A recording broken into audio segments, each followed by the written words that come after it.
Alright, this is Shenorai. Welcome back to Stonehearth. Now, I'm pretty sure I haven't actually streamed this game since it was still in, like, the beta builds. Like, I'm sure if you look through some of my history, you could see, like, bugs and whatnot that I have posted up on there. But, this is the full release of the game. Actually, the latest release, supposedly. Now, you can already tell that there are some changes done to the background, as they often do whenever they do a change. But what I'm going to do here is just do a regular single player game. I'll be honest, I wish there were other folks who played multiplayer on this, but And there is mod support for this game as well, which I'll go ahead and show off. Because at the moment, really I just have like builds on here as an optional thing, which I'll go ahead and browse through that a little bit later. Let's go ahead and... oh, right, it's actually saving. Here's a bunny person. Did I just break it? That would be just my luck, wouldn't it? Messing around in a feature I don't even intend to use and I break the game. Oh, no.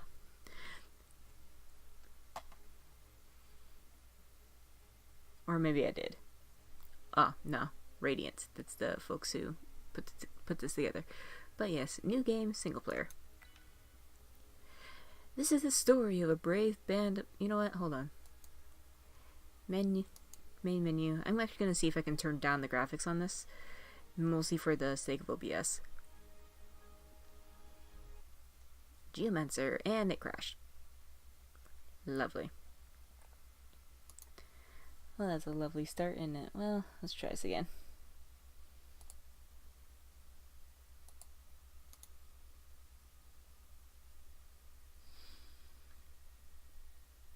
So, how are you guys? I have been better.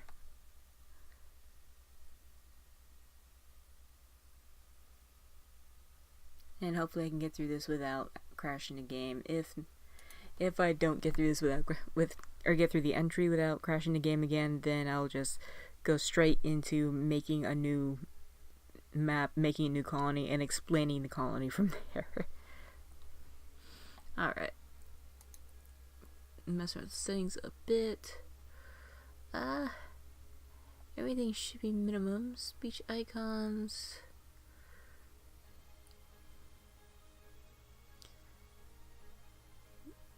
Okay, so as far as that goes, that should be fine. I'm just gonna turn the music down a little bit more. Okay.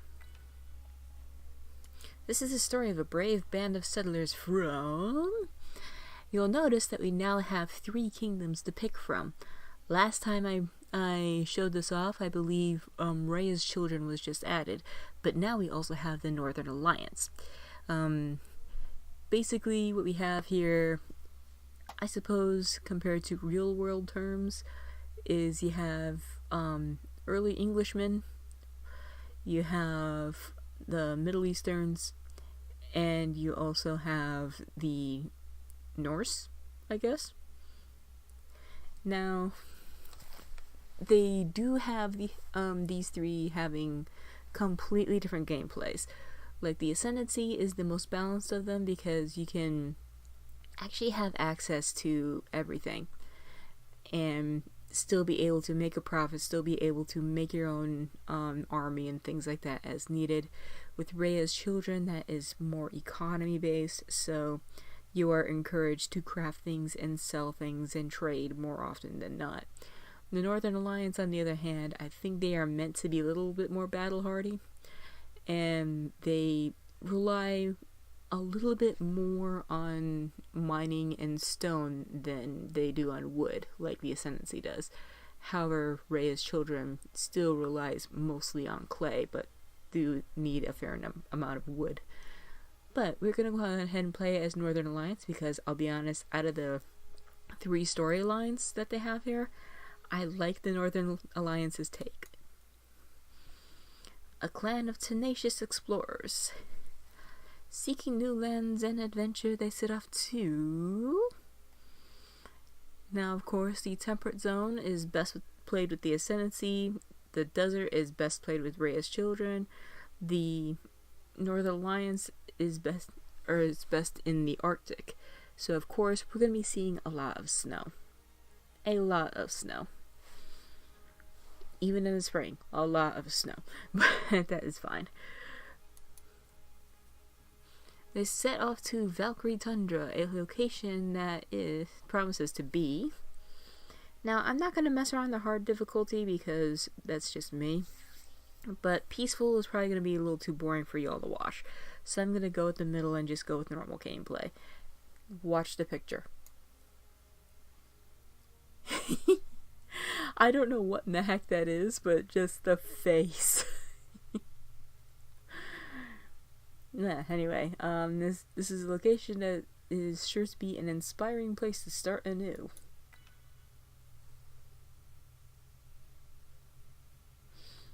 Okay, and we will give that a moment to load everyone in.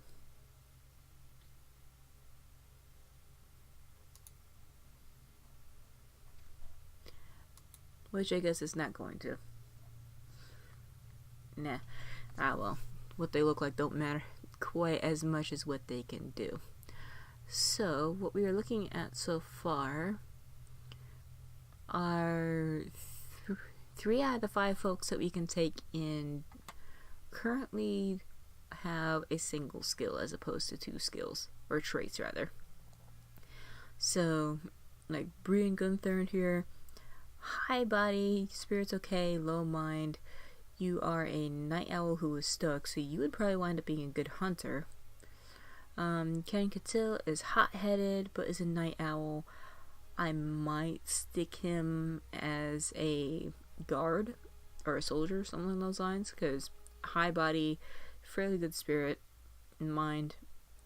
So let's go ahead and... Okay, we have a glutton and a hothead. Gluttons, they do tend to eat up food, at a much higher rate than everyone else does. So not exactly a trait that we want. Gregarious, a loner. Let's see, we have someone who's empathetic, but someone who's also a storm chaser. Now, let's see, empathetic, it does mean that that they are going to wind up having ups and downs along with everyone else around them, which, that's okay, I guess. But Storm Chaser is actually not too bad. It just means that if there is a storm going on and they're caught out in it, they're not going to mind as much. So this person's actually going to be a decent farmer when we get to that.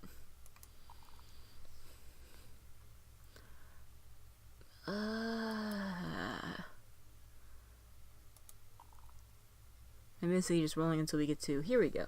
We have someone who is a pack mule, and you are a pluviophile. So they like hauling things, but they also don't mind the rain at all. Which, that is actually nice for most, if not any job, to be honest. So you could probably wind up having some kind of outdoor role. Now how about you? Hot-headed and opinionated. That's just going to put a damper on the overall mood of the town, I think.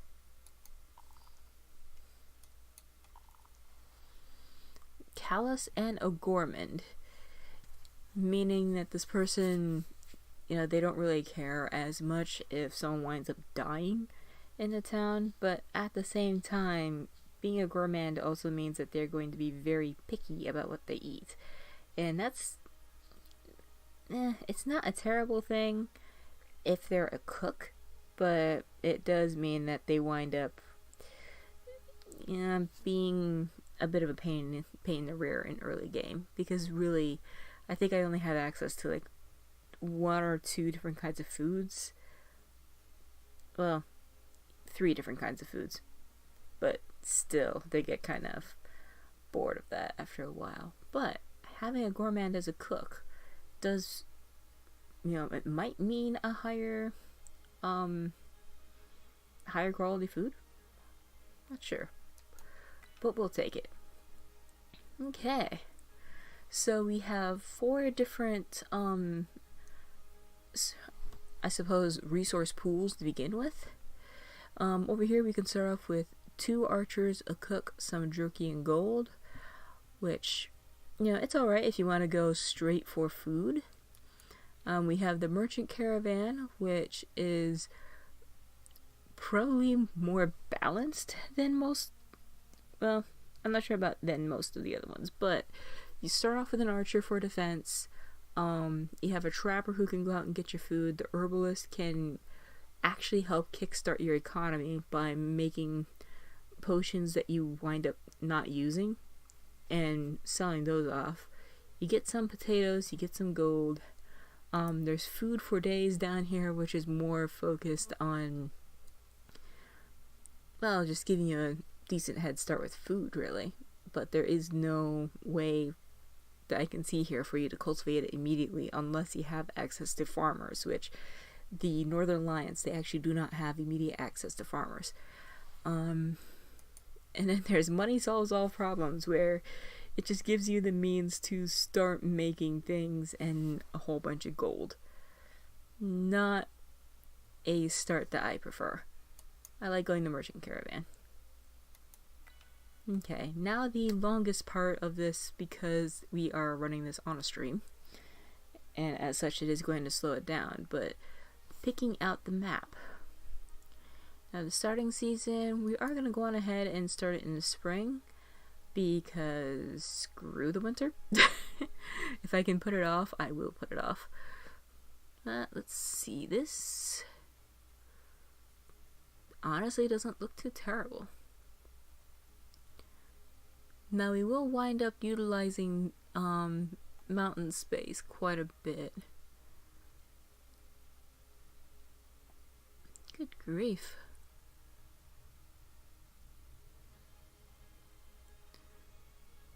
Okay, so let's go on ahead and... yeah, I think we could put it about there. Okay, it will take a little bit to generate the world, but, you know, it is what it is. Earthlings don't like being cramped or being in cramped spaces for too long. Well, there are ways around that in this game, thankfully. Especially since going out and actually building things, it does tend to take a little more time than just carving a hole in the cave and just plopping your stuff down.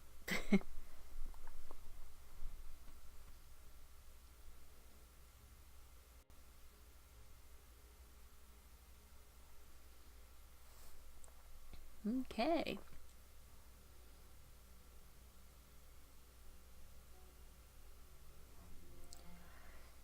Alright, give it a moment for everything to spawn in. Now, mind you, this is in spring, so not everything is going to look quite like this by the time we get the snow in. But let's see what we've got. We've got the remnants of a farming settlement here. We have... what is that? Oh, we've got undead to deal with already. So, oh man, they actually look pretty cool. Because I haven't actually taken the time to stop and take a look at them. That is spooky. I like it. Alright. Zoom out a bit more. We have a fair number of trees. We have a peak here that doesn't get anything. There's just like a small sliver of a thing going on here. Another peak. What the crap is that?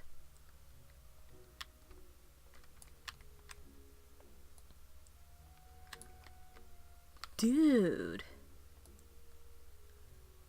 I don't know what that is, but that is pretty cool. Let's see, we've got a silk plant. Yeah, it looks like there's just like a small abundance of silk plants here, but that is sweet. I may build near that actually. I'm not gonna tear it down, but I may build near it. And yeah, I think that is just a general sweep of the area. I do honestly like how with the maps that, at least the ones that I've played so far, there's usually some kind of relic or some kind of evidence of something bigger that was once here. And I mean like a literal giant skeleton that's probably with the ribs going almost as high as this, and then massive footprints like trailing away from it. That was awesome.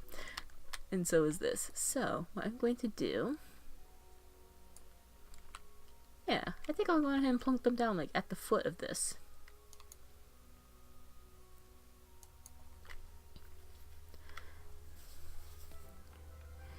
Even though I probably should have looked around a little bit more to see if there were any, like, I don't know, berry bushes nearby. But for the moment, let's go ahead and pause this and take a better look at our people because we were not able to see them. And I'm guessing that's thanks to OBS. But yeah, looks like we have... What is your problem? Are you the stoic one? Oh gosh, what is going on with your face?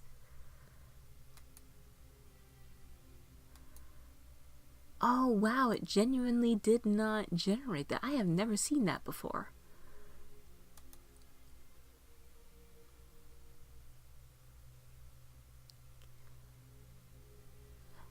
That is funky.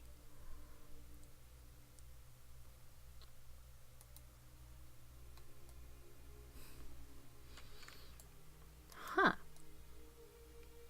Well, I'm going to guess it's more stream related than anything. So what I'm going to do,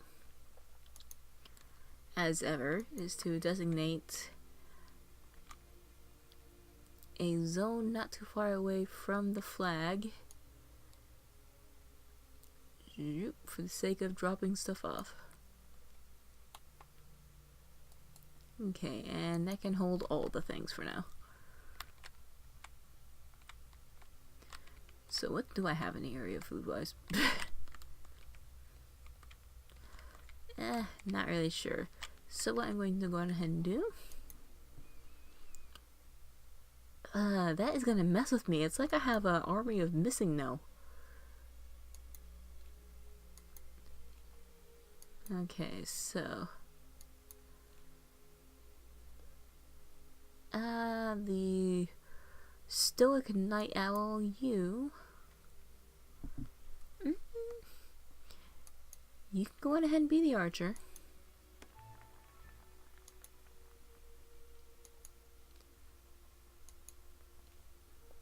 Let's see.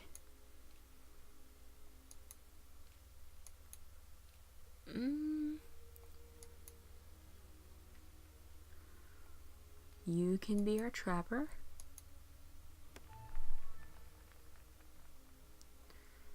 I'll go ahead and hit play on this so that it actually starts processing this. Let's see now.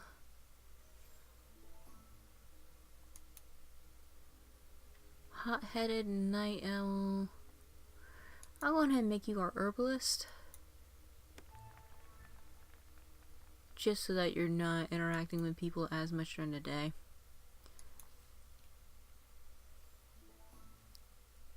And excuse me, I'm not really sure what's up with me tonight. You can be the mason.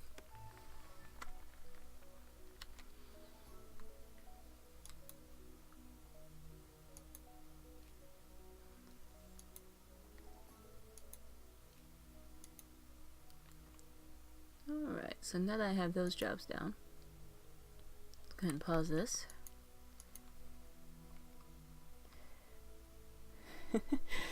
Giant Skella hype. Hello, Johnny Speed. Sorry for the late response. My chat window is in a bit of an odd spot. Alright, so just gonna go on ahead and clear some of these trees out. And let's designate a ladder with the L key.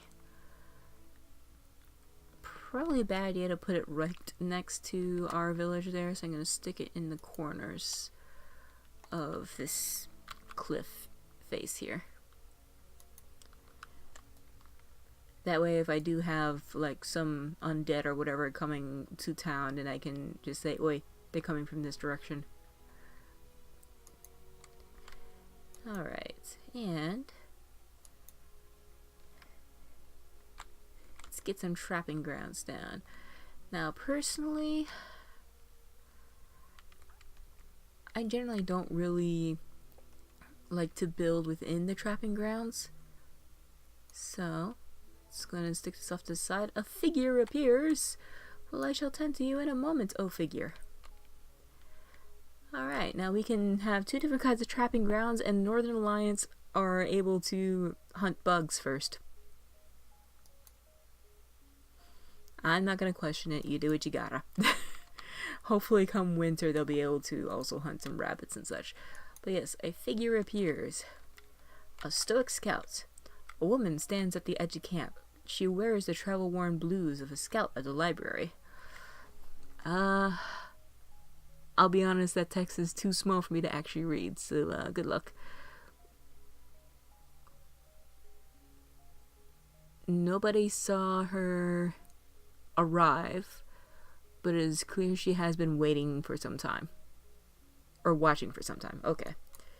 Welcome, traveler. Renoa, she says, pointing to herself.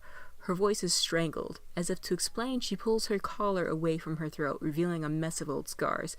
She gestures at her knife. I scout. And then she taps the star-shaped brooch on her cloak. For Valen's library. Ah. The lady gestures eloquently. She speaks as much with her hands and eyes as with her voice. I am glad you have come to study and settle. Now that I know you are here, I will send tales of your learnings to the scholars at home. She steps over to the banner and touches its blank center. First, though, you must choose your symbol. What future did you foresee when you began your voyage? Yes, indeed, you can see that it is blank. Banner? Her voice takes on the cadence of one reciting words spoken 1,000 times before. Valen created our alliance to share in plenty, adapt in hardship, and seek the horizon. The Northern Alliance will become one with the cycles and stars of Earth. She tilts her head in inquiry. Which of our philosophies does your outpost most aspire to embody? What shall we choose?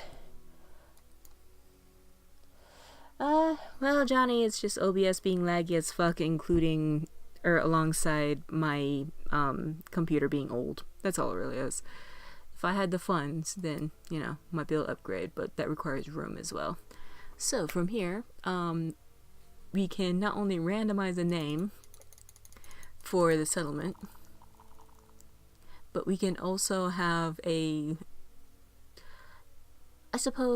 method of growing our town. So we can start off with a banner of vitality, which gives us more wood and plant growth, especially, pretty much. So if you were aiming for a farming community, you'd pick that. There's banner of strength, which basically allows you to mine more stuff at a time, and the Hearthlings won't really mine cramped spaces, which is one I'm probably going to wind up going with. And then there's the banner of cunning, which is more of the monetary side of things, where roads, if you choose to build them, will give triple their normal speed boost. Your items will sell more, traders will bring twice the goods and such. But for Northern Alliance, I will pick the banner of strength. And does that say Rattata? Sure. Alright, our outpost is established.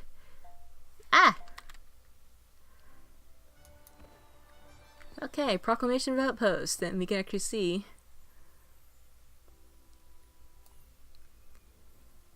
Hey! It is now a hammer. We can celebrate and then go back to what we were doing. That is fine by me. I'm going to go on ahead and slice the terrain. or at least, vision wise. You can see, oh, there is stuff spawning over there. What is spawning over there? Oh, that's just the waterfall graphics. Alright. I am fine with this then.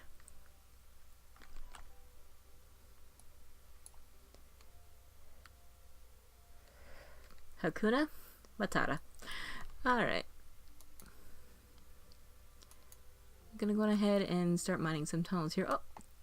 But before I mine some tunnels, we have a gift. Oh, would you let me click on it? I want the gift. Gifts are nice. Renoa produces a small pouch. Thank you, Renoa whispers, and from her gesture it is clear she means for your hospitality and presence. She places a small pouch beside the banner. On its side is an emblem of the nearest large town, some days distant. Our towns are stars and constellations of our people, she says. For you, from them, so that one day you will join those ranks. The bag contains cornbread, peasant bread, and roast sausage. Delicious indeed. Renault, I wish it didn't interrupt her like that, but that was rude. The fire sparkles. Renault is now standing at the edge of the fire. She's written the town name and a brief account of its inhabitants on a white flesh of birch bark shaving. Methodically, she commits it to the flames, which burn paler for a moment. Ratada, she intones. By Valen's wisdom, under the watchful eyes of the stars above, be committed to the records of the library. That works? She smiles with her eyes only. Those that matter will hear. She bows and makes to fade back into the edges of the wilderness. Farewell, she gestures. I will return for your stories. Travel under the stars. I'll be honest, the Northern Alliance feel like they have far more personality than the other towns do. I'm not entirely sure what the Waterfall Tower is, to be honest. This is actually the first game where I have seen it. Let's go on ahead and take another look at it. But yeah, there is something in its head there. At least I think it's a head. I don't know. To me, it just looks like it's crying, whatever it is. But yeah, it's just some kind of relic that has some silkweed around it for some reason. I don't know. One of the many mysteries of the Northern Alliance's world.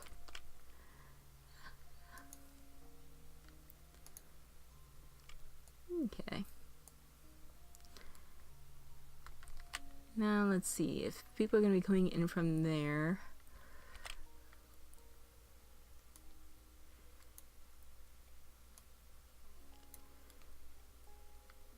Alright.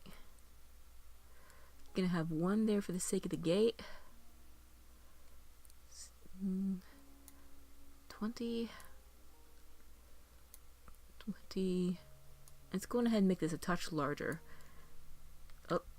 Of course it's saving as I decided to do that. But this way I can actually have the initial storage just shoved in there. I don't know if the enemies can actually dig in here or not. But I am going to go ahead and make some 12 by 12 rooms in here.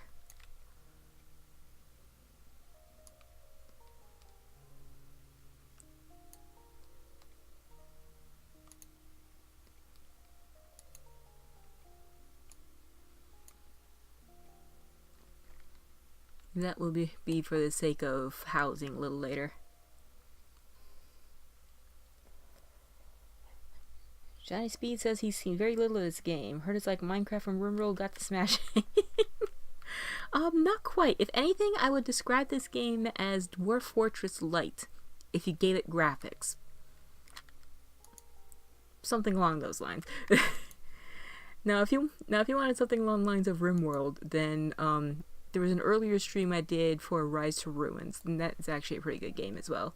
It runs a lot better than what you'll see on my recordings, but yeah, no. Okay, so one of the new features that was worked on the last time that I had streamed this was the building feature. They had completely overhauled how the game itself was built.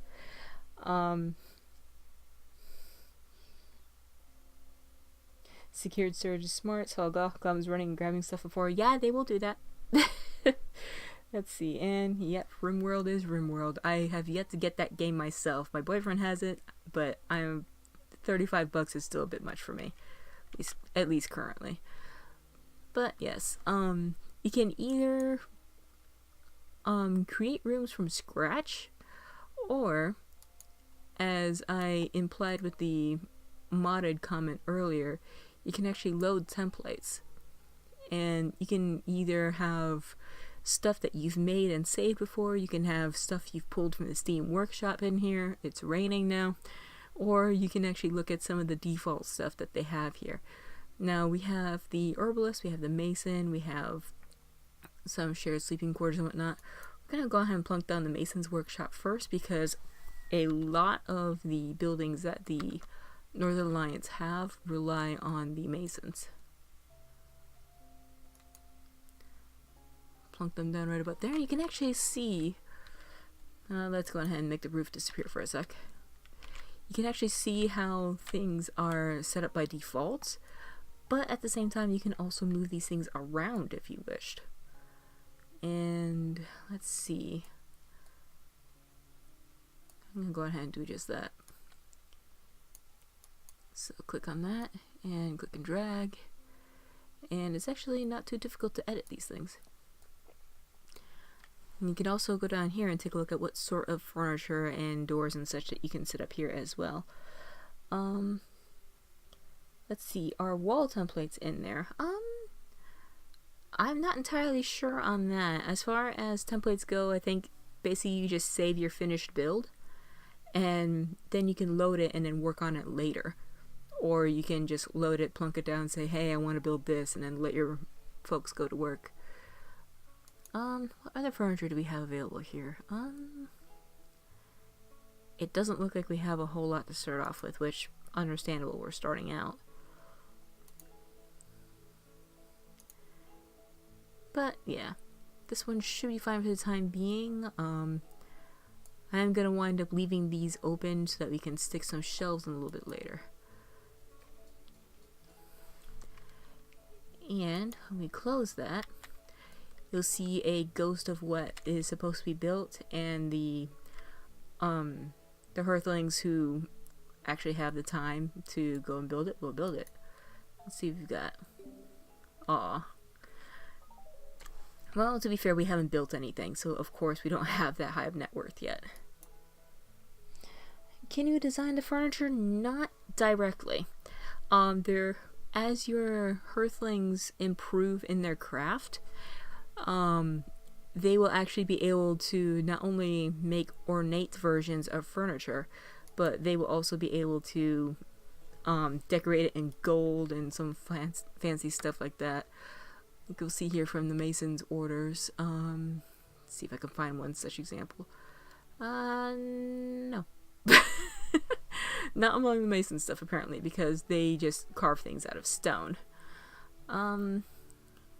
Let's see.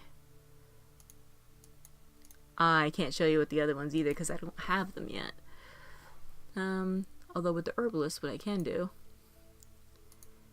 I don't care if we do not have any flowers harvested. I want you to craft that.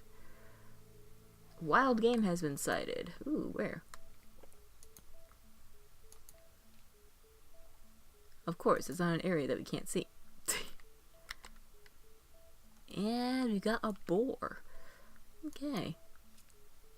Just because it will give my archer something to do.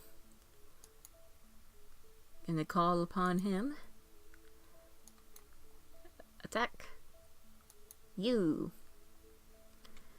And then we can watch our archer buddy here run over there and get to work. Now, I don't know how quickly the others will respond to the meat and hide that the boars drop. I know we do need to designate it to be looted later.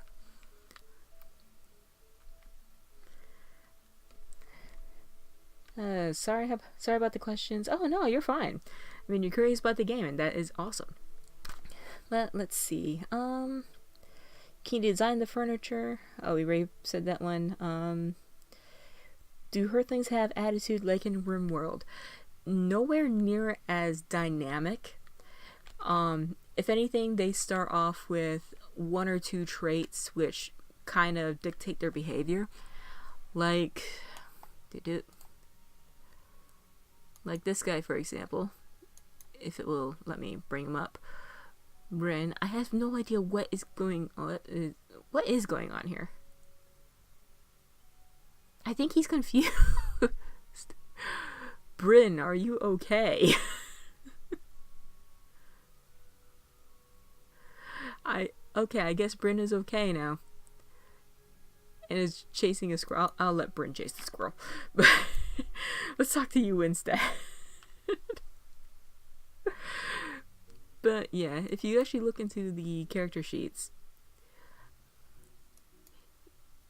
you can see the attributes that they have, and it will determine their behavior. It will determine how hard they work, and when they work. Like this guy, for example, he prefers to work at night, so he's actually more efficient at night, I suppose. You check out the morale. This is actually the main thing that determines whether or not your characters are happy. 8 strange mushroom. Well, to be fair, I think the only things that we have to eat at the moment are potatoes and whatever jerky the hunters come up with, which is gonna be like bug meat. Yeah. But yeah, this person probably dined out in the rain because there's no one else to eat, or nowhere else to eat. This is the Donner Party. Ate a bland meal, so they probably just ate a potato as is because we don't have a cook yet. But since he just moved in, he's got pioneering spirit. He was here when our outpost was established. It's raining, but he likes the rain apparently. And his meal was cooked. Okay, so that kind of almost cancels out the bland meal. But overall, today is a good day. So there are some things that are, don't know how I did that. There are some things that are determined by what happens in town and whatnot. How long does a veggie patch take? I think it only takes a few days at a time, but it really depends on what crop you plant. I do not have access to farmers just yet. But you have the crops that grow quickly, like pumpkins and turnips, and one other thing that I'm already forgetting. And then you have the crops that take a while to get anything out of them, like corn and wheat. Some of the crops are more favored than others because they can be processed into other things, but some things you just can't really help. Okay, let's go ahead and slice the land again. You're getting some progress going there, so that's not too shabby. Let's go ahead and take a look at the... saving. Go ahead and take a look at the progress of our building so far. Okay, so if we click here, we can actually see what else the building itself still needs.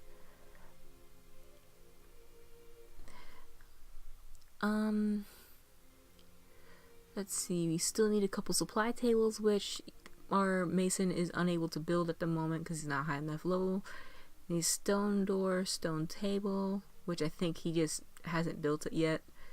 The windows and lanterns, he hasn't built it yet. Shelf, I think he just hasn't built it yet. Most of the stuff he just hasn't built yet.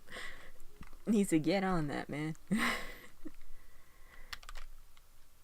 But yeah, another reason for that is because the Earthlings don't actually have a thing to craft on yet, which I am kind of a dingus for overlooking before we even started with all of this.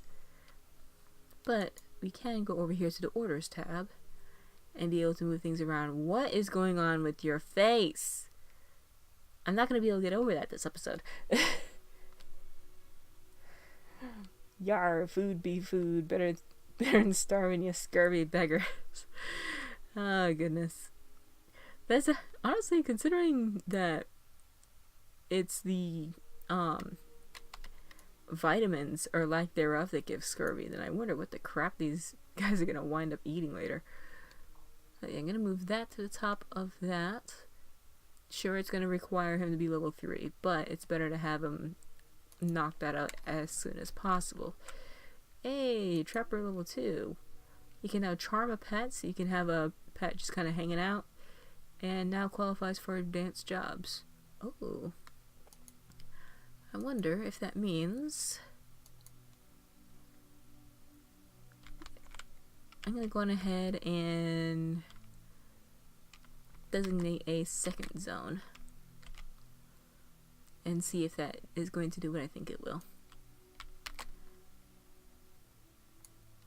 Nice big O zone here, and yes, you can now trap small animals. There. Now you can eat more than just bugs.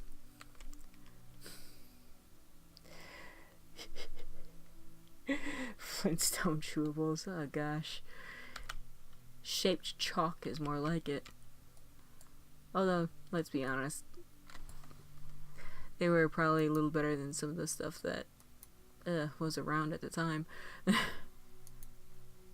Alright, so with this we can actually place items that we have already created.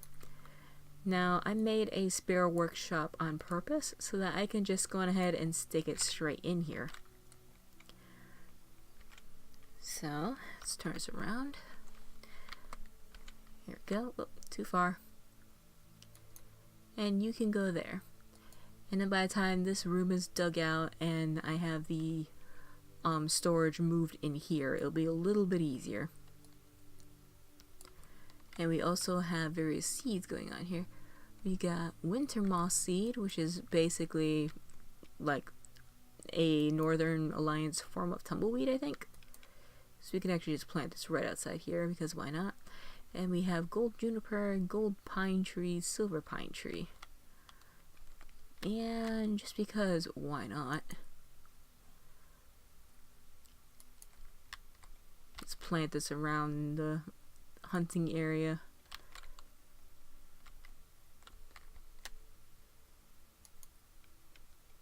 And of course the seeds drop whenever you chop down a tree and harvest from it. So it's more like its own renewable stuff. And you can actually see some of the other things that the mason is now able to produce since I just plunked down that one table.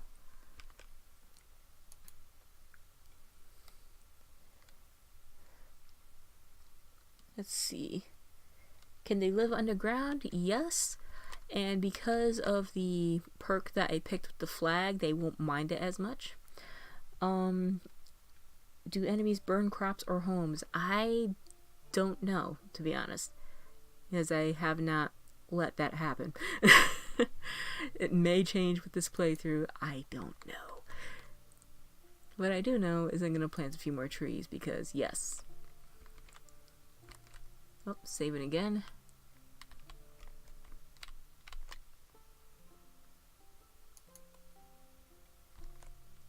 Ah, gosh. I don't know what it is with video game nighttime music, but it is awesome.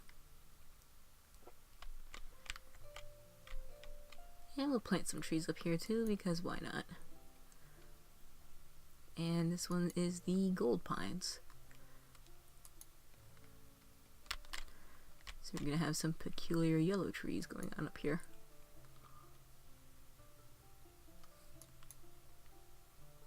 A watchtower for the archer. I could, but I can't entirely control the pathing of the troops. They have their own pathing which prioritizes the farming areas and the stockpiles. So they already protect the town, even though they don't keep watch over what goes on at the perimeter of the town. They are still on it.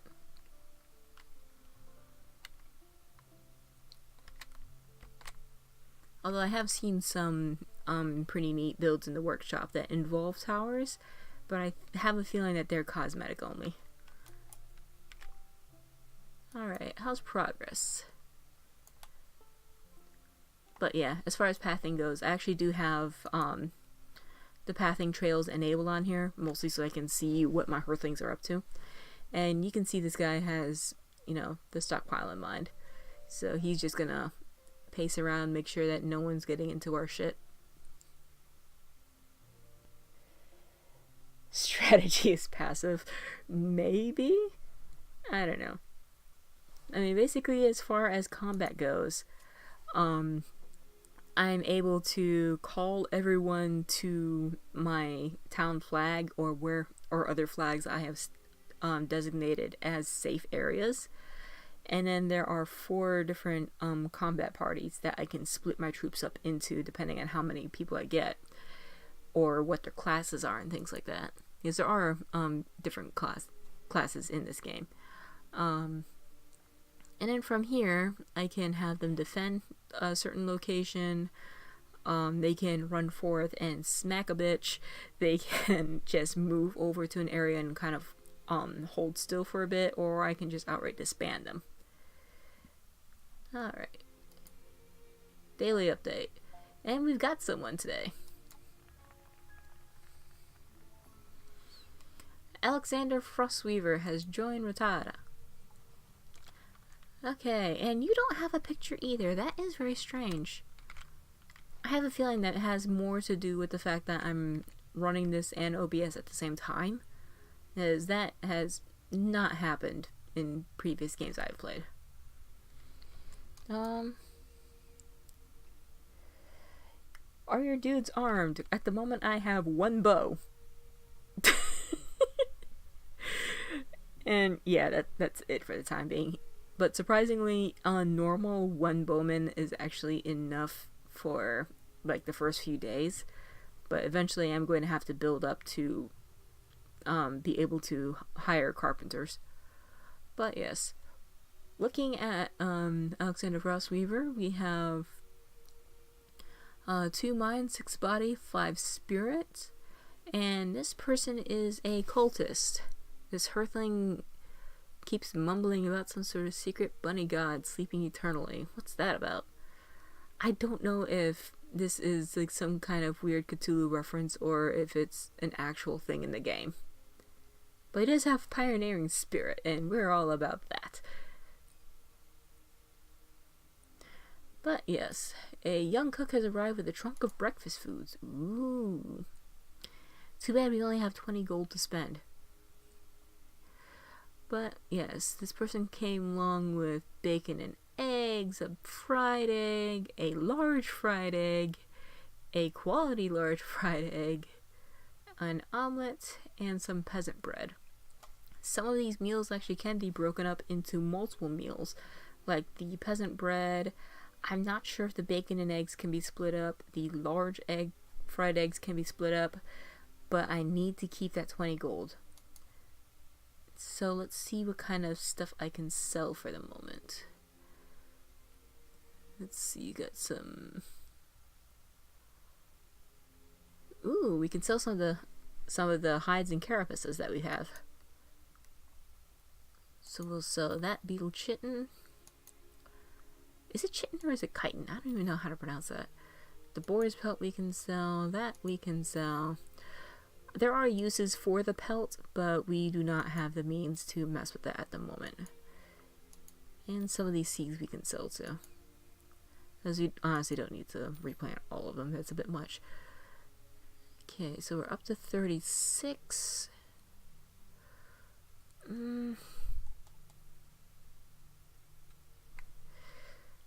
I may as well sell the pork because I don't have a cook, so I can't make use of that.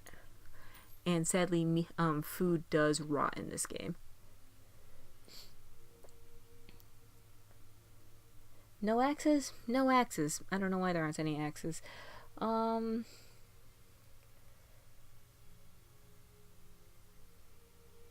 It is pronounced chitin? Okay. And... okay, so... let's go on ahead and...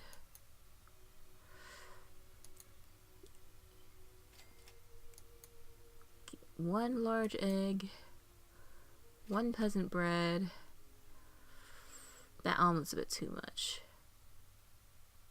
Fried egg, You know what? Nah, just another peasant's bread.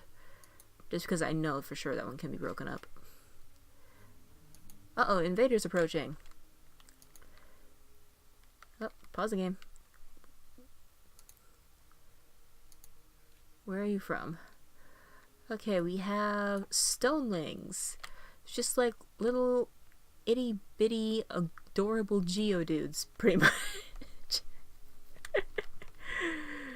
Oh goodness. Even though there are 3. Oh, that is the wrong window. Go away. We actually should still be able to deal with them. So, activate town alert mode. That will bring all of the passive folk to the town center. And even though they are unarmed, they can still kick and punch. So if these things actually do manage to get to the town, then they can still try and beat the shit out of them. Alright, and we'll go ahead and have our archer up here. Ah, maybe it won't until I hit play. Oh, no, it marked them. Alright. Okay. And you'll see we do have the folks down here getting ready. And just keeping an eye out for a danger. And this was actually another reason why I put the ladder way over here instead of like right next to my storage, because that just sounds like a bad idea. Alright. Let's see how badly this goes down. Oh.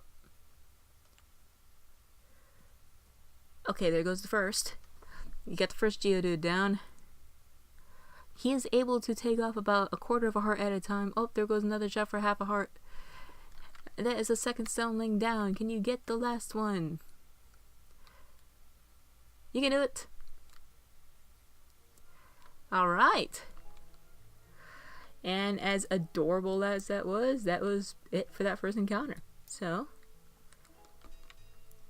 everyone back to work. Do I plan to play for a while or am I crashing soon? I'm not entirely sure yet. Because I may, I think I've been going at this for about half an hour now. I may try and push it for a full hour before I start to crash.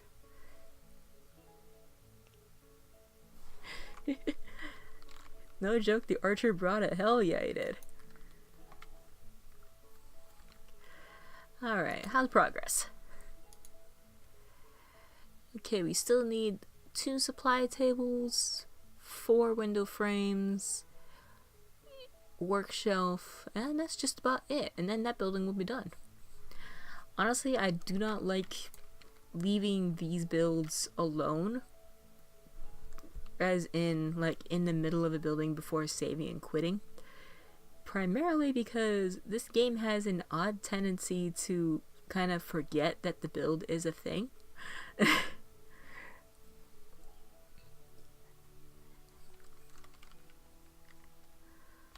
Oh, loading. Is he? Oh no, he's just sitting on the floor. I should probably make the place a little bit nicer for these guys, actually. Well, since all the other guy has left to do is just to make some furniture. Yeah, that is nowhere near ready yet. So what I'm going to do is plunk down another template. Mason's workshop, shared sleeping quarters. Actually, what I probably should do is get the herbalist going too. Well, shared sleeping quarters, herbalist. Let's put the dining hall down.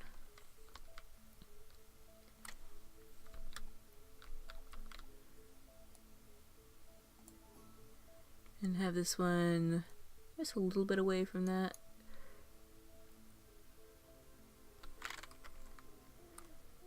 Okay, so with the dining hall, it does require stone tables, stone chairs, and tall window frames. But how far along is the... Nope, it does not have the very specific table. There is a sort of storage table where one can actually put items on the table as though preparing it for crafting. But if you do that for food, then that actually designates that little area saying, hey, there's food here, come here, grab what you want. But you can do the same thing with shelves.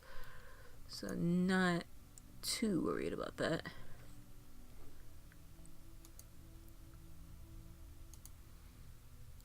And, that'll do. There is some room for me to plunk down the said shelves. And then they will have a decent area to eat. And of course I'm over here prioritizing a place to eat over a place to sleep. But that's why I'm having them dig a tunnel. Quick before the hyenas come.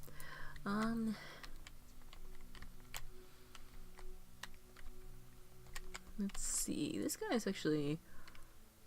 I mean, I know I made these things huge and the area is like 50 by 50, but that is honestly a little bit of ways for our hunter to travel for the sake of delivering food. Alright, let's see who we have.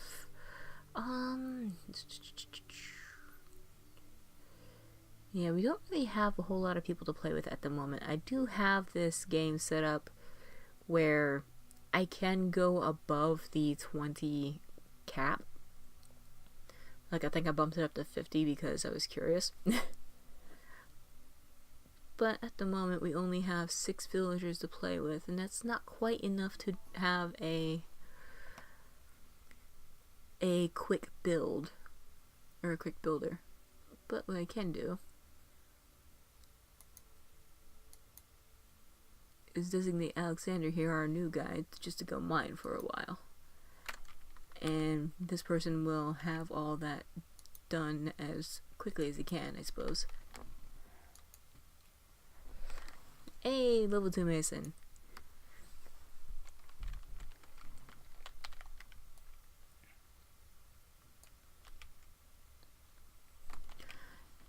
And just for the sake of it,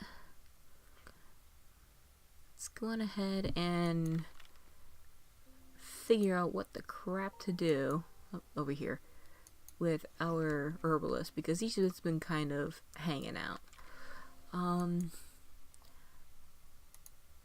I will have him maintain 5 of these. Oh, 6 is a bit much. There you go, maintain 5. It basically, all that means is he will try and keep that number of that specific item in storage however or whenever he can. And I will wind up doing the same with the tonics and the bandages we have down here, as this is actually going to wind up being our money. So maintain 10 of those. It is raining. Maintain 10 of those. And then this way, by the time I do find some flowers and have them transplanted over to the village. Cockle-doodle-doo. Oh, saving.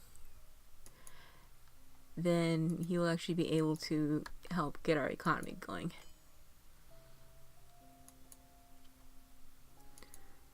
Stamina tonic.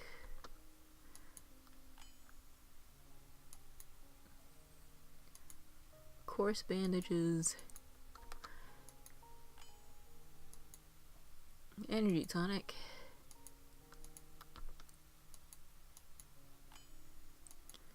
And of course your standard health potion.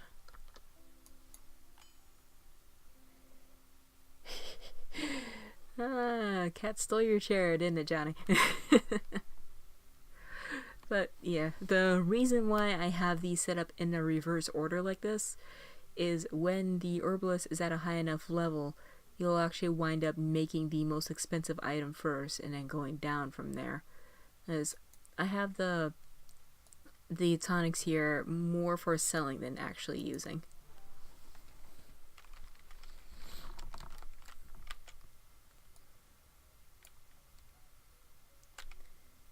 Now, let's see, are those? Oh, that's a juniper tree sprout, probably one that I planted. Now, what I am doing right now is just looking across and looking for flowers. Now I think the flowers on this kind of map show up in like 2 or 3 different colors. Daily update. Hey, we got another worker. We got Vlad Odlep. And we got a wheeled studio passing, but basically pottery for sale. And let's take a look at Vlad's stats. Let's see, you are actually a pretty well-rounded person.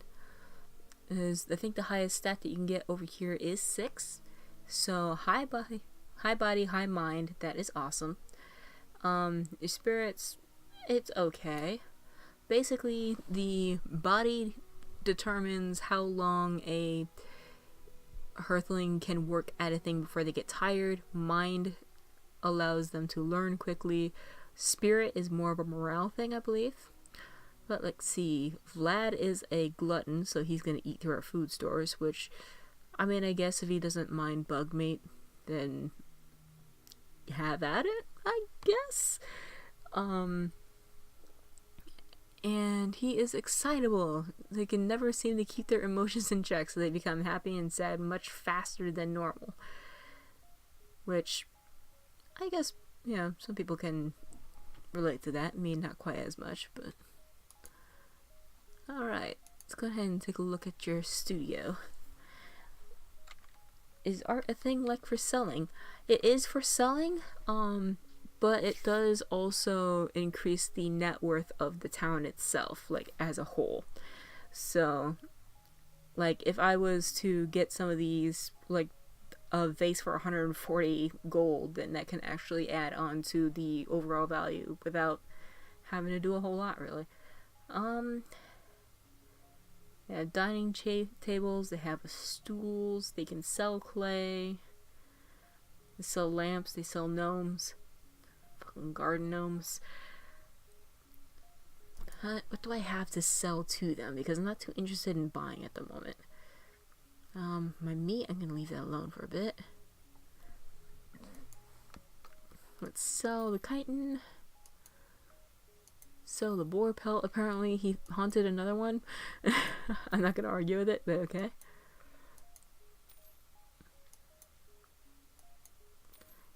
Get rid of the rabbit pelt, get rid of the squirrel pelt.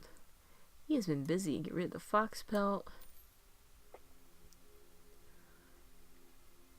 And yeah, that shouldn't be bad for now. And brings our gold total up to 47. Mason level 3. Awesome. Alright. Back to looking around for crops. That is a baby tree. That is also a baby tree. Oh, this has been over here the whole time. Snow poppies. These are actually what the healing herb or herbalists can use to make the herbs with.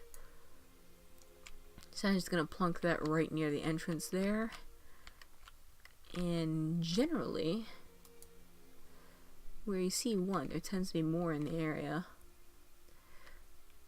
That is way over there, but at least I have a ladder to get up there. Come on, pick it. There you go.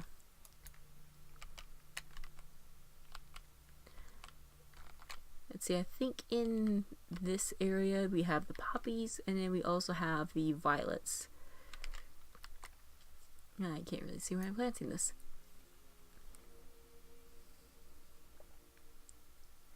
I bet higher worth brings more and tougher foes, Johnny Speed says. Yeah. It honestly would not surprise me if that's how it determines how much to throw at you at a time. Oh, what's this? Hey, we got a violet.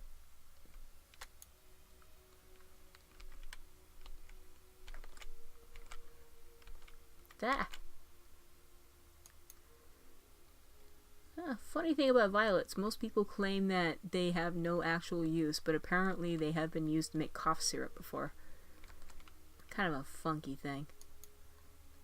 But considering that, like, Parma violets are like some kind of perfume smelling candy as well. I'm not sure how much help it's actually going to be as far as a cough syrup goes. But yes, there is our first flower here. Of course, the downside with anything that you have to plant like that is you have to designate the harvesting yourself. Oh, speaking of... Oh, come on. Pick it. There you go. I'm going to plant some silkweed over here. And those look just about ready to harvest too, so... Oh, wild game has been sighted. Where are you now? You're a raccoon. You are a couple raccoons. Let's see, you got 3 raccoons. 4. You know, honestly, I am not as worried about the raccoons. I mean, sure, they're scavengers, so they're gonna eat, like, anything they come across. But unless they are actually down in my food stores, I'm not terribly worried about them at the moment. If I had crops, then yeah, I honestly would be more worried. Whoa, come on. Oh gosh, I've got my controls mixed up. There's a bug. I will look at you in a moment, little bug.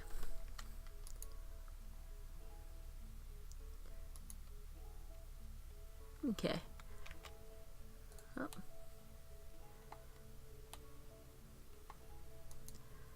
Okay, what is your deal? Would you hold still so we can take a look? Your name is Frost.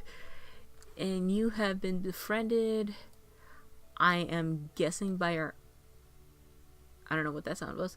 I'm guessing it was befriended by the hunter, which, ironic considering that the hunter also hunts other bugs.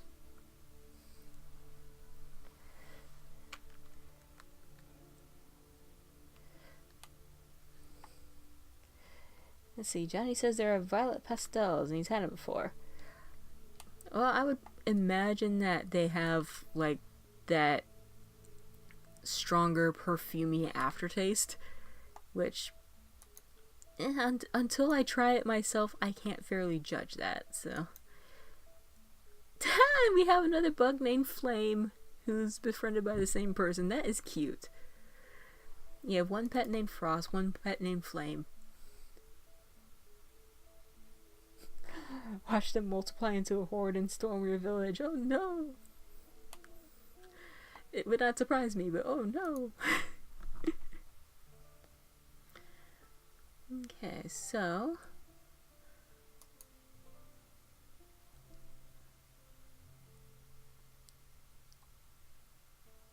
I still do not have that flower over there harvested yet, so I can't make the Herbalist table. Let's have them gather the other one too. And let's slice this and see what progress is. He's getting there. Oh, saving.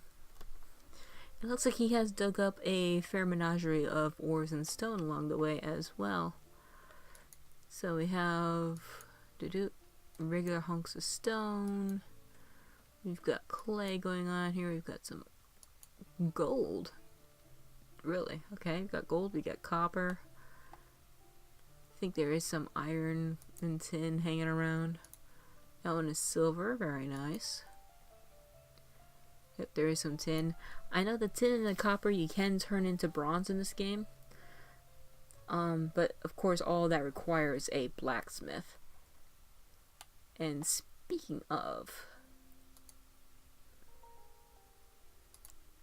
let's go on ahead and go to the mason. Alright, so tool-wise,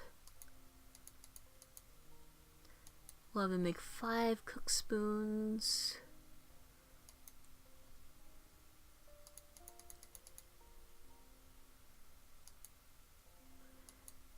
5 spindles for weavers.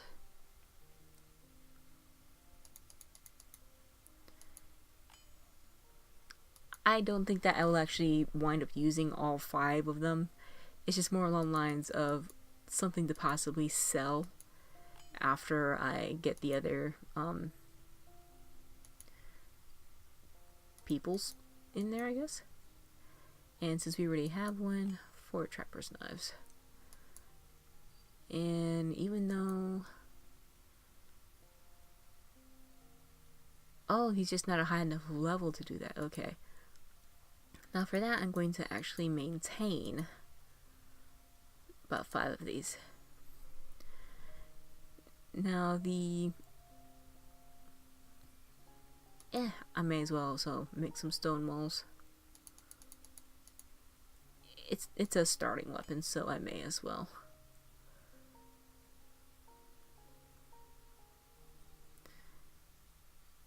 But yeah. Can they have more than one skill? I believe so. I think they keep some of their traits if you reclass them into a different sort of job, which actually segues me nicely into what I was going to look into. Each of the clans actually have their own different job progression charts. Like in this case, you have troops that start off with archer, and then they are able to be upgraded to footmen and then up to a knight. However, the ascendancy, who are the all-around Englishman-like folk, they can actually start off with footmen who can turn into archers and then into knights. I think they may have a few other jobs as well. The herbalists, you level them up, they can become clerics, and they actually do follow your troops around and try and help heal them. And I think they are the ones who actually wind up using your potions. In this case, we have masons who can create the means to give you potters. Sometimes it's the other way around. I think it's the other way around with Rhea's children, at least. The carpenters, they are like the default crafters for the ascendancy, whereas the Northern Alliance, as you saw, their default crafting is masonry. And then from here, we've got blacksmiths who can go straight to engineers. Creates advanced contraptions and defensive weaponry. I think they can create like some kind of mechanized golems eventually. I'm not too sure on that. But we also do have farmers if we can get the hoes for them. The hoes are made out of wood, and in this game, or at least with the ascendancy, the carpenters actually require some metal in their saws. So in this case, we need the masons to be able to make the blacksmiths to be able to make the carpenters. Let's see. In this case, the cooks can actually start off right away with the ascendancy. A potential cook has to be a farmer first. Here we have trappers who can become shepherds, but I have not seen this change in the other ones. We've got weavers who are by themselves, and then we have geomancers, which I honestly have not seen yet. So let's see how that goes. Rufus Garrows arrived with wares to sell. Oh, you're the stones person. Stones person? Sure. What do I have that I can sell? More chitin. Why not?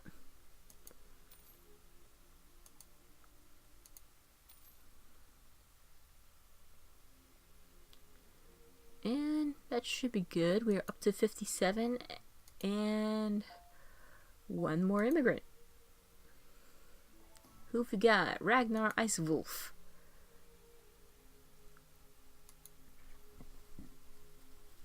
Alright, let's take a look at what you've got.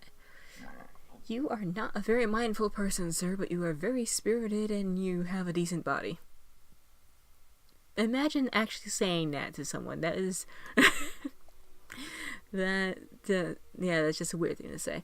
Anyway, this person has a green thumb, so he would actually be very useful as a farmer, or even as an herbalist, either or. He does come along with a mining pick, but he's a worker. Alright.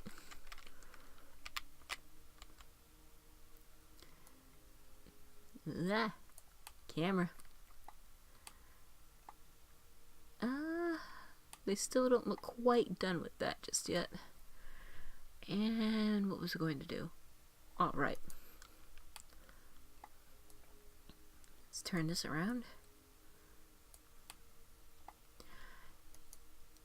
We can put the Mason's pedestal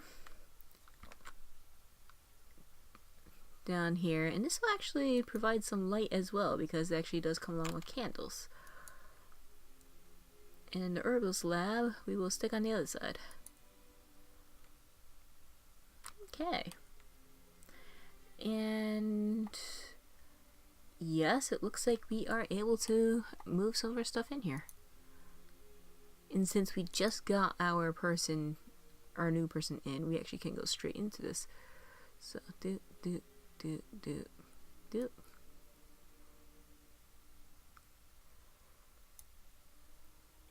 That looks about right to me. And yes, this will basically allow me to put other some other crafting things along the outside. It does push the items further back against the wall like so, and I can get rid of this stockpile. So that completely clears that up, and I can build whatever I want over here now. And in the meantime, they'll actually have to move everything in there. And speaking of moving things in there, I need to have a door. Let's see. Is temperature a thing? Kind of. I'm not really sure how well the weather has been implemented. There is some cute stuff going on in the background there. Anyway, I'm not really sure how well the weather has been implemented as far as affecting other, that's what we need. Other Hearthlings with, negative moodlets. I do know that some of them absolutely love, like, arid weather. Some of them absolutely love, you know, this, that, or the other. It's usually how it goes. Oh, there, he's working on a blacksmith's hammer. Very nice. Actually, yeah, I'll have the tunnel door take higher priority.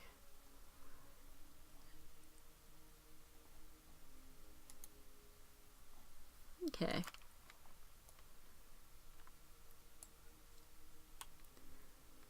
Now let's go ahead and take another look at our folks. Stockpile, aka the attractive nuisance. Yeah.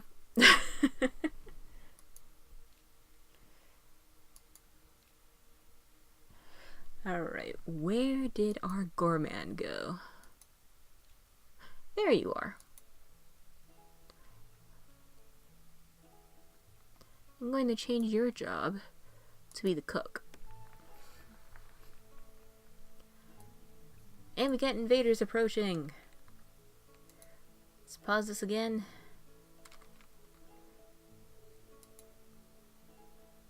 Unslice the land. Alright.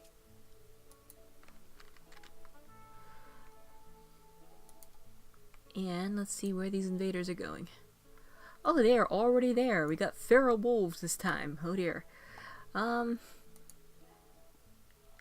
Why do I keep clicking on that one?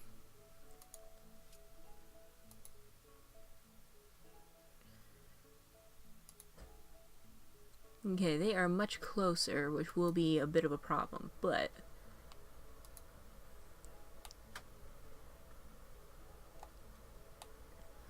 oh dear. Where are you going? Oh wow, he's like barely faster than the wolves. Where are they going? Oh, one got shot. You got one wolf almost down, you can do it. Oh, just a sliver left. There goes the first. I'll engage the other one. The wolf dropped a little bit of jerky, but that's okay. A quarter down. Oh, nope, he's a third down. Quarter left, a sliver left. Come on, buddy. Alright, I think that did it. these archers, man, there's something about these troops that you get, even if they are early on, they're kind of ridiculous.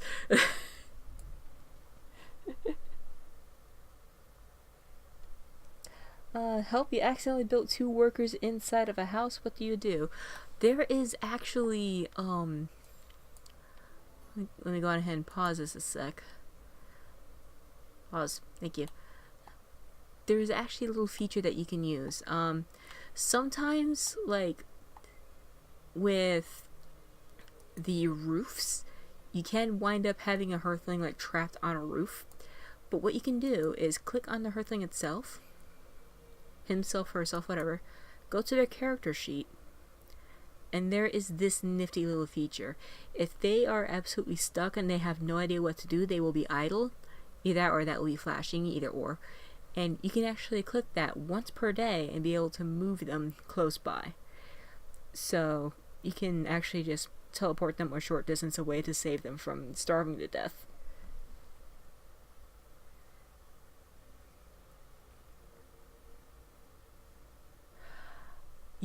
Oh, that's what you mean. Okay.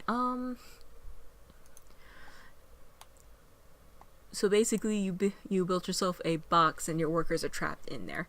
I think there is a way to be able to modify a building after it's done. This one isn't quite done yet, so I'm not quite sure if I can show you properly. But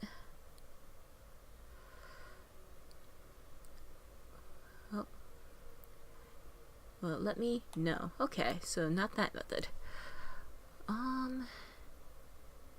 I think that erases the entire building. Let's paint.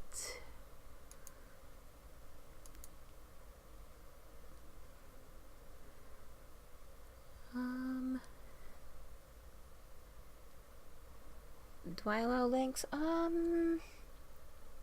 Honestly, I don't know if that setting is on yet or not. I haven't actually streamed on Twitch in quite a while, to be honest. At least not actively. Let me see.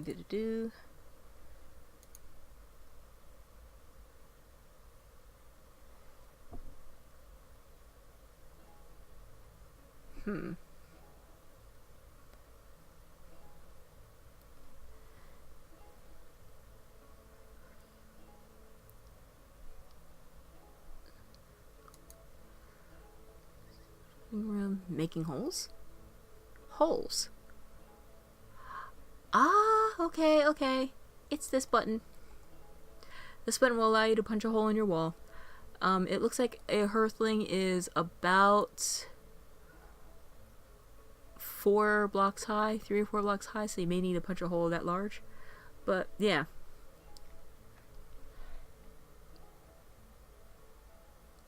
Oh, they are free. Okay.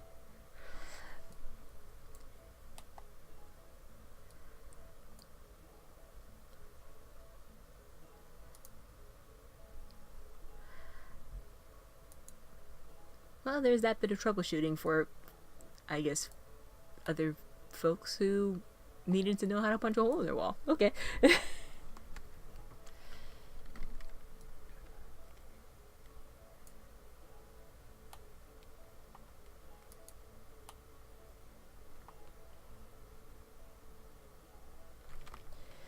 One of them is stuck in the animation of teleporting out. That I honestly do not know.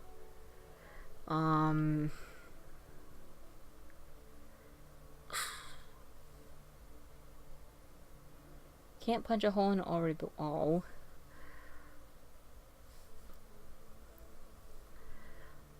I'm not entirely sure what to tell you, Nagasato. I'm sorry. Other than actually deleting your building, which actually will, wind up removing the entire structure. But, I mean, I guess it'll get them out at the cost of time. Just got this game 6 hours ago. Been playing it since. Well, a lot has actually changed since I first got it, like a couple years ago. But I'm glad to see that you're enjoying it despite the hiccup.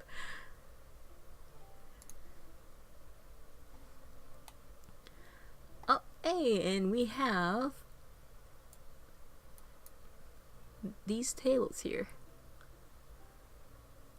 Now the supply tables are actually pretty handy because you can actually say, oh hey, I want this table to hold this specific item. And considering that this is a stoneworker's house, or a mason's house rather, we'll just say move all the stone that you can there, 12 at a time. And they will do exactly that, and the item itself will be nearby for the mason to use. It's pretty handy dandy if you ask me. And I've been, in my previous games, I have been using the supply tables for dining halls as well, so a Hearthen can come straight into a dining hall, not have to worry about messing around with the chest, and just sit down and eat.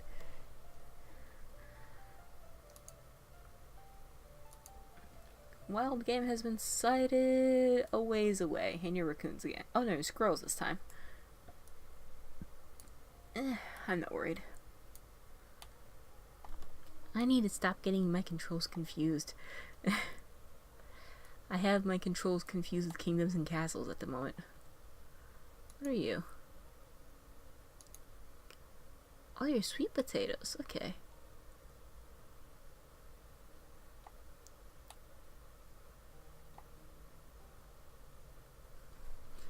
Alright, let's go on ahead. Designate this stuff for harvest.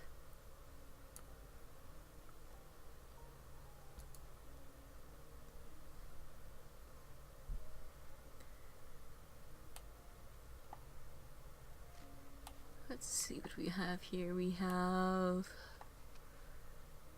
Oh, right. I need to get the cook going. Although the difficult part with that is the fact that this is still under construction. When the dining hall is no longer under construction, I'll probably wind up sticking a kitchen nearby. But until then, have him craft a cauldron, craft a grinder, and then craft an oven. And from here, it's more or less keeping maintenance on specific kinds of foods. Now, if I had shepherds, then I would have animal feeds being constantly made for the sake of supplying them. We do not have corn, we don't have wheat, we don't have sugar bells, so we don't have to worry about that. Bug meat kebabs. We can have them maintain 10 of those and they'll be okay. Joe Boxon arrives with a basket of bins. Well, you can wait, sir.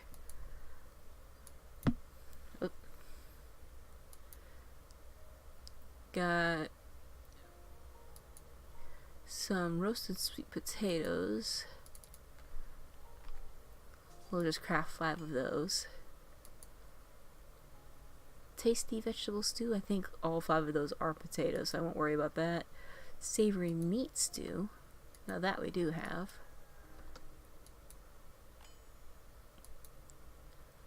Tasty bug stew. Actually, did the meat require... Okay, that didn't require any other vegetables. The tasty bug stew does. Which, you know, it's bugs, so of course it's going to need some more stuff to go with it. What do we have? We can't really make that. It doesn't look like we have access to the other stuff yet. Okay, Joe Boxon. Joe Boxon's container barn, and it sells bins and vases. These bins are actually okay items. They're not something I want to spend my money on right now. But basically, much like with the supply tables, they will hold 12 of a specific item for you. So if you have like a bin full of coal right next to your smithy, then he will be able to use that for fuel right away.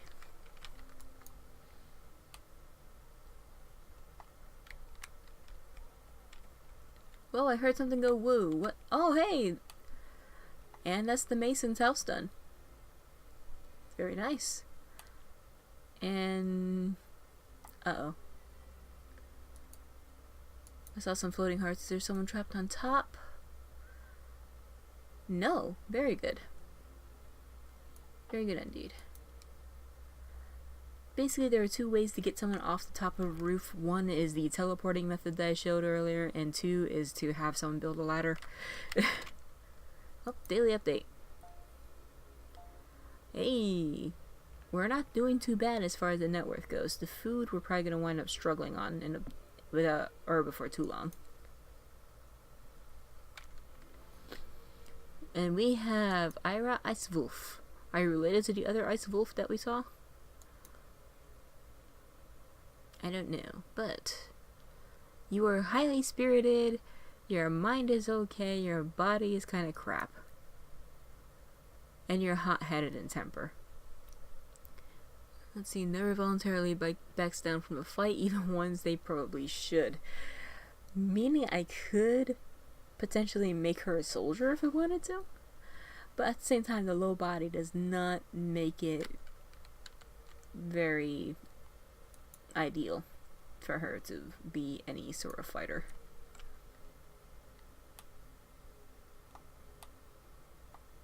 Alright. Slice this land again, see what the progress is. Okay, so we do have one bedroom in the making. So let's go on ahead.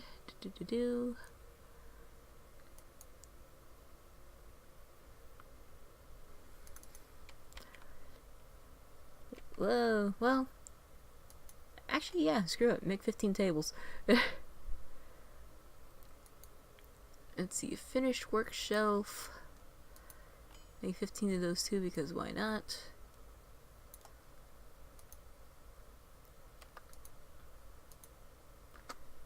That one will make 10 of. Let's see if he'll let me drag this. Yep. Drag that up there. And let's honestly give our Hearthling some place to sit for a change.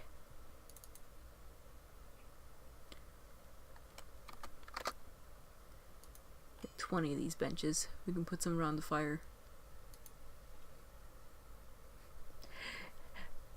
Does she even lift? No, not at all. I mean, I guess unless it involves raising tempers, but I don't think that counts. Okay, let's go on ahead and plunk down some workshops. Because this looks incredibly safe. We will stick the stewing pot and the grinder right next to the herbalist workshop. Let's see, what were you? You were winter moss seeds. So, again, fibrous plant. And I think that's more for the weavers to use. No bodybuilding to make body better. I know that as a Hearthling levels up, they do earn more skill in a particular area. It's just more ideal to have specific Hearthlings who have some starting levels in a thing to be able to do a certain job. I mean, let's look at Kezra here, for example, and check out the job abilities. So, since he is Kezra is currently level 4, the speed went up. He's able to charm pets, can do advanced jobs, is able to salvage more meat from an animal. If they wind up getting knocked out, they can kind of keep alive for a little bit longer. So if they're like well out into the woods and it's taken a while for someone to go get them, then he can last a little longer. And eventually you can get toothier traps, which have a 25% better chance to capture prey, as well as trap expertise. so that they can actually trade ideas with the engineers regarding other traps, and it increases its trap limit by 6. So it doesn't look like the trait or the scores themselves are actually changed by their job, but the things that they learned are better enhanced by the skills that they currently have.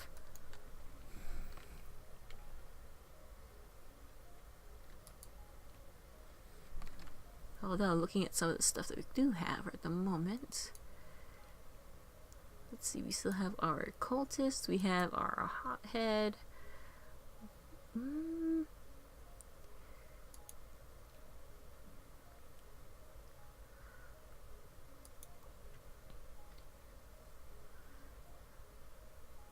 Let's see.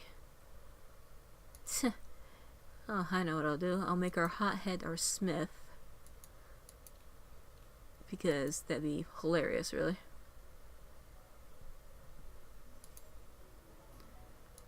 We'll prove that. Our cook is now level 2, which is awesome.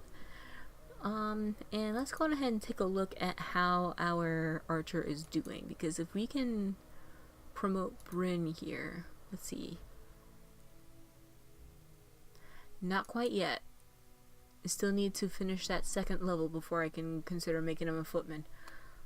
But if I max out the archer, let's see. Shots can ignore 50% of the target's armor. Can attack enemies from further away. Greater firing rates. Very far away, very long range. And quick shots. So all these are just about, shooting further, shooting faster, shooting better. As opposed to the swordsman. Damage up, speed up, even more damage up. Optimizing the effect of each blow, I think. Let's see, yeah, damage up, so I guess technically accuracy up too. Up to 4 enemies at a time can be struck, and maximum damage up. So that's just outright hard-hitting stuff. Are man traps a thing? I'm not sure, mostly because men are not the enemies here. I have honestly yet to mess around with engineer to see what kind of traps we have available. Let's see, and knights. Let's see, they draw attention from monsters so they can basically tank them. More defense. Intimidates the opponents, but draws their attention. Stamina and courage increase greatly. Gains an additional 20% armor. I don't know what that graphic glitch was. Morale boost. And again, draws more people closer. So basically what we have here is we have the tank. We have a skirmisher. We have our ranger. We have our healer. And that makes up the entirety of your army. Given that, you can actually get folks over there. The geomancer, I think, just creates golems for the most part.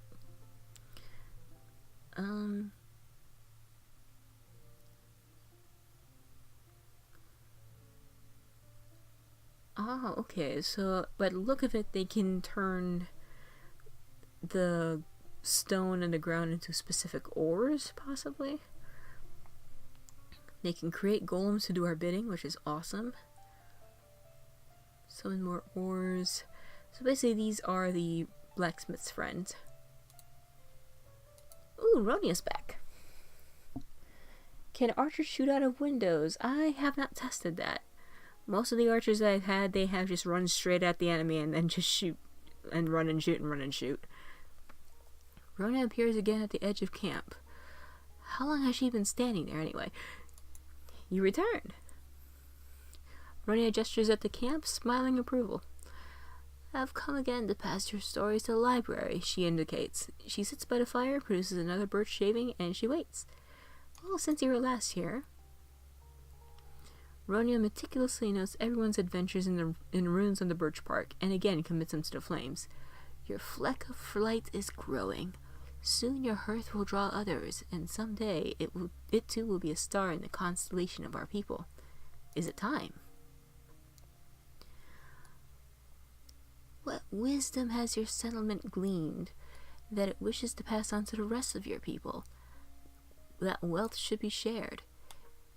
That it is possible to build bastions that stand strong against the cold. That we hunt even while knowing that we in turn may become the hunted. She tilts her head. I look forward to your wisdom in the meantime. A gift to remind you of spring. She places a small packet by the banner. Bright Bell Sweets. Ooh, that's a foreign flower. And Rufus Giro raised with wares to sell. Well, that's nice, but I'm going to plant these flowers first. Now, these flowers are pretty much all over the place when you play as the Ascendancy in their homelands. But over here, they're kind of scarce. So, those are our first two of those kind of flowers. Rufus, you have some more nice furniture.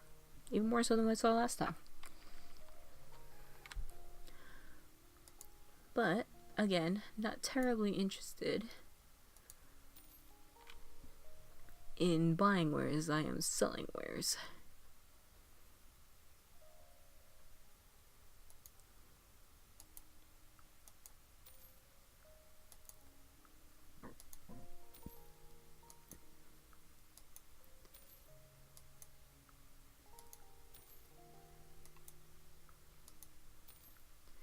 Get rid of all the chitin, get rid of the fur.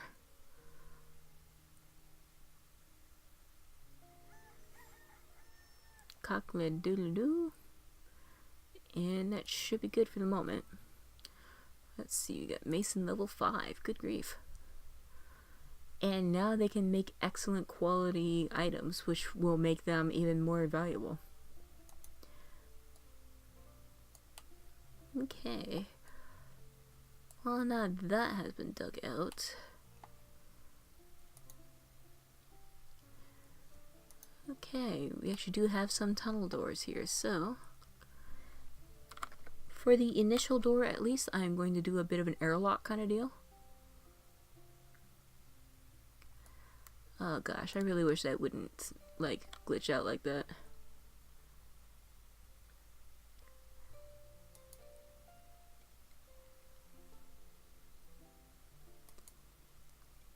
Here we go. I have two doors right next to each other because reasons.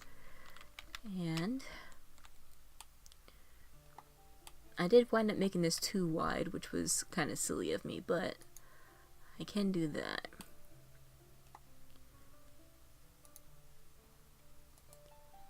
Okay.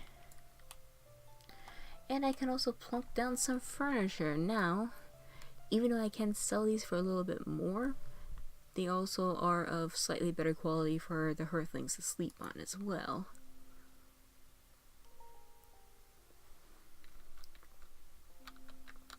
Okay. And I'm gonna put that there. That there.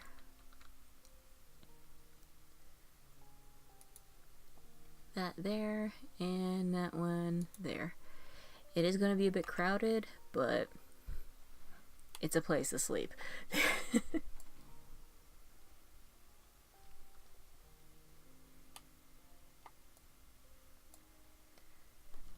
This has been paused the entire time.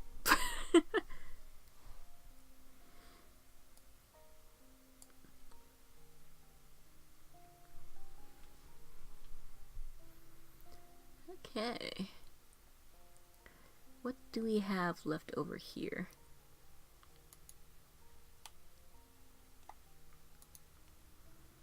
Let's see what we've got left.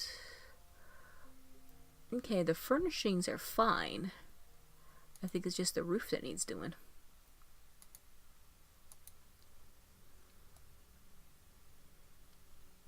Yeah, they really need to finish that roof.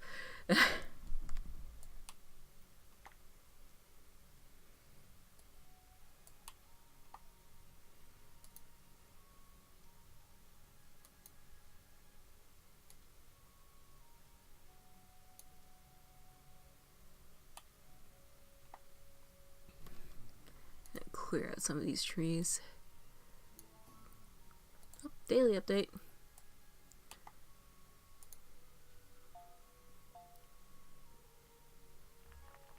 Okay, so tomorrow we may have a little bit of issue with that net worth.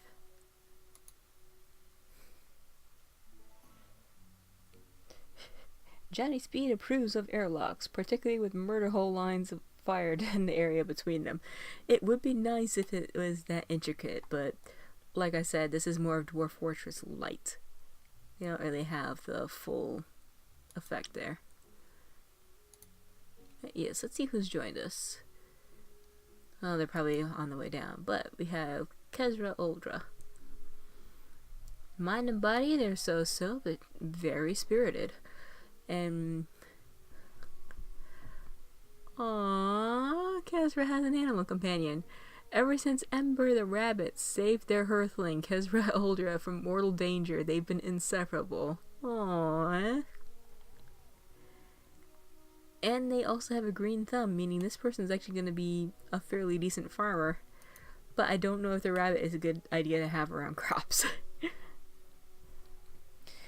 Is that a lake, river, or sea? I think this is a small lake. Well, I say small, but yeah, it's just a lake. Ooh, what's that? Oh, right, that's the leftover farm from whatever previous settlement was here.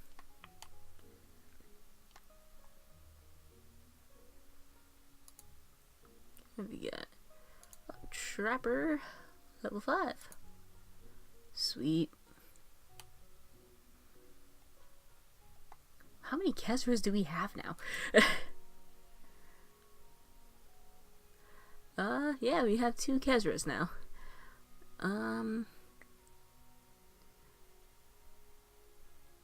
Yeah, I honestly thought that Ragnar or Vlad would wind up being the more popular names, but I guess it's Kezra right now.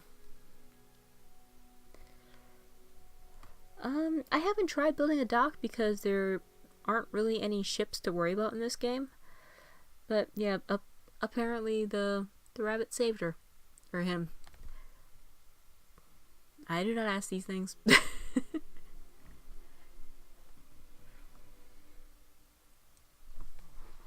Yeah, I think we can actually get Alexander off of the designated mining job for a while and actually let him go do other tasks. And let's see what else we've got. Oh yeah, we need to set up our smith.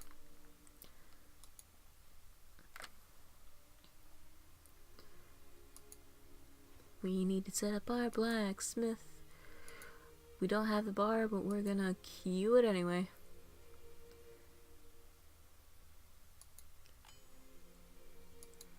Let's see, the forge on the other hand, we can make right away.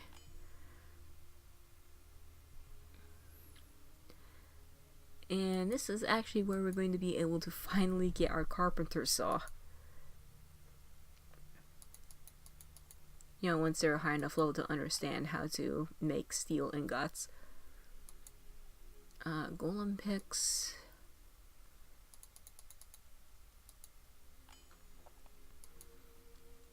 Engineer's wrench. This is just so I don't have to worry about queuing them later.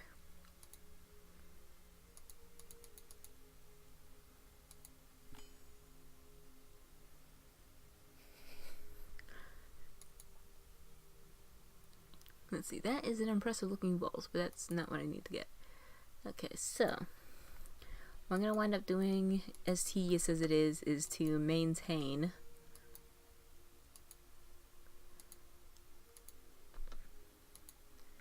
all of these ingots. Again, going from the most expensive to the least expensive.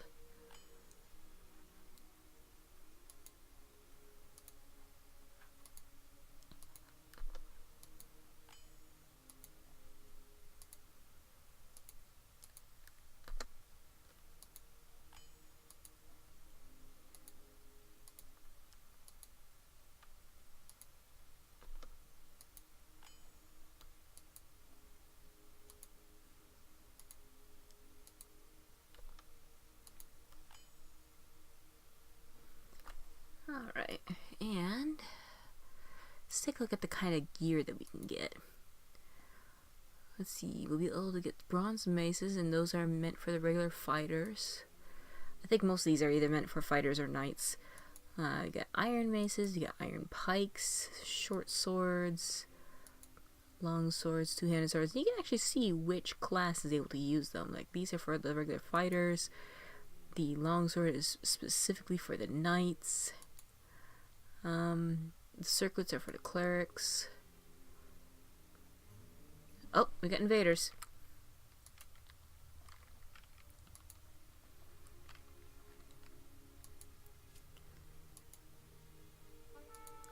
Alright, where are we going?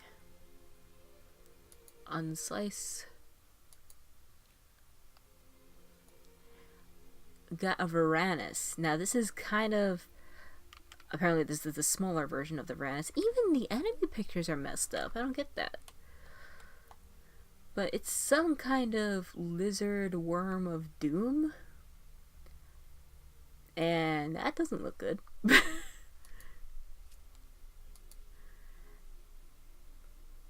But yeah, let's send someone over here. Archer buddy. Oh god.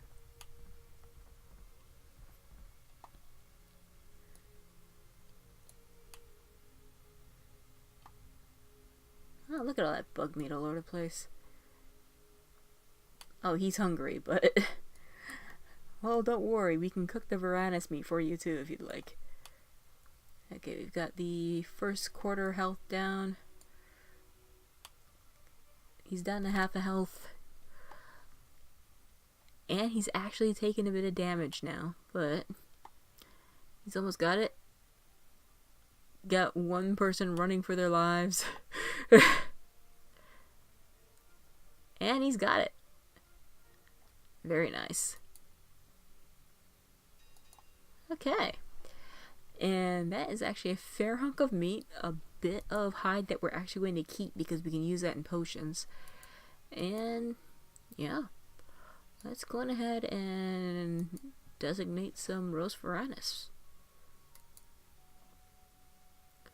Actually, is there anything else we can use this in? Pollo pot pie. Chickens are pollos in this game. Slab of venison. That, man, I miss venison. I haven't had it in a long while. Can I make better arrowheads? Not that I've seen. It's the bow itself that gets an upgrade for some reason. I don't quite get it either. Oh, saving.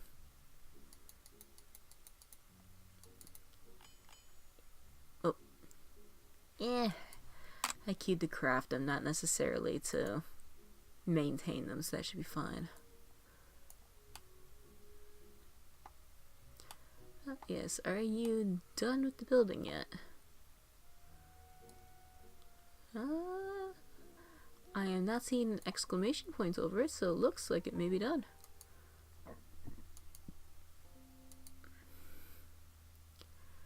And yep, the dining hall is indeed done. There's nothing else needs to be done with it.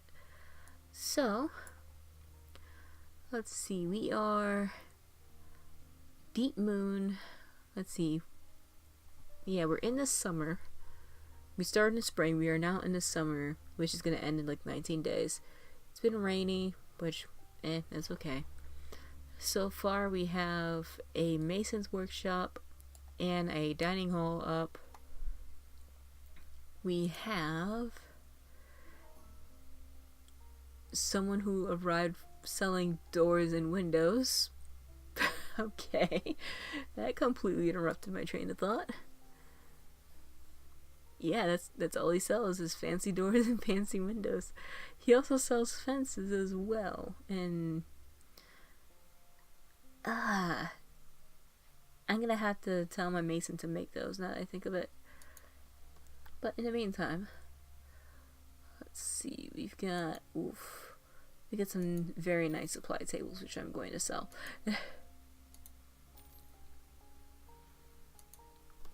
See, that we're gonna sell, and that we're gonna sell. We can even sell some of our food if we wanted to. And considering that's a meat stew, and we actually do still have some jerky laying around, gonna go ahead and commit to that. Let's see, let's get rid of our chitin and our fur.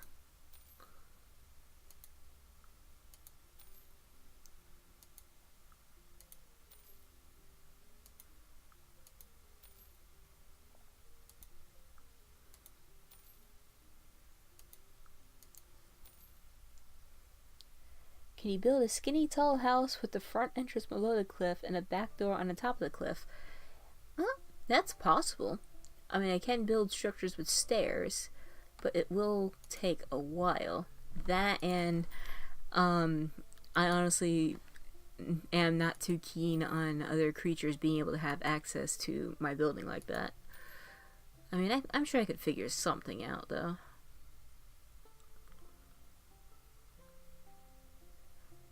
Okay, so that's Edgar Plankton's store. Alright,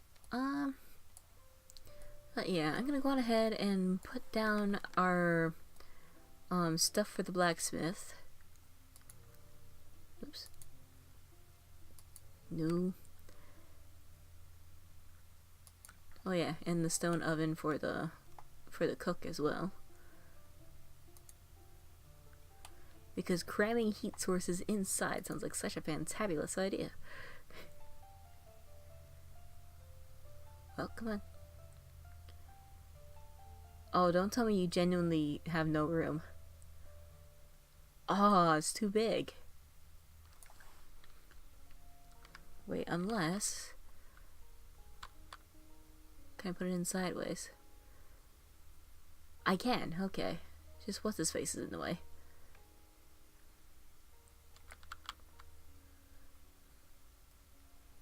Okay, let's stick it in about there. So whoever works it isn't too much in the way of that mason.